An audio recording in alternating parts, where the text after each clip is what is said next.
शिवाङ्गिरित्रतां कुरु माहिगुंसे पुरुषं जगत् शिवेन वचसा त्वा गिरिसाक्षावदामसि यथा नः सर्वमि जगदयक्ष्मगुं सुमना असत्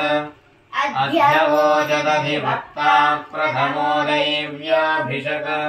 अहीनंश्च सर्वान् जम्भयन् सर्वाश्चयातु धान्यः असंव्यस्ताम्रो अरुणभुत बभ्रुः सुमङ्गलः ये क्षेमागुं रुद्रा अभितो दिक्षस्त्रदां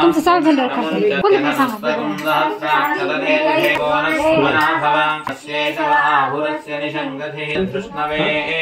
उभाभ्यामुदते नमो बाहुभ्यां तव धन्वने परिते धन्वनो हेतिरस्मारे अस्मन्निधेहितम्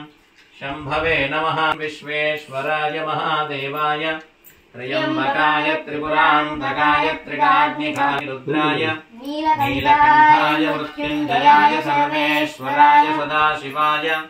श्रीमन्महादेवाय नमः। नमो हिरण्यवाहवे सेनान्ये दिशान्तवदते नमो नमो वृक्षेभ्यो नमः सस्पिञ्जराय त्वचीमदेवधीनां वदते नमो नमो बभ्रुषाय दिव्याधिनेन्नानां वदते नमो नमो हरिकेशाय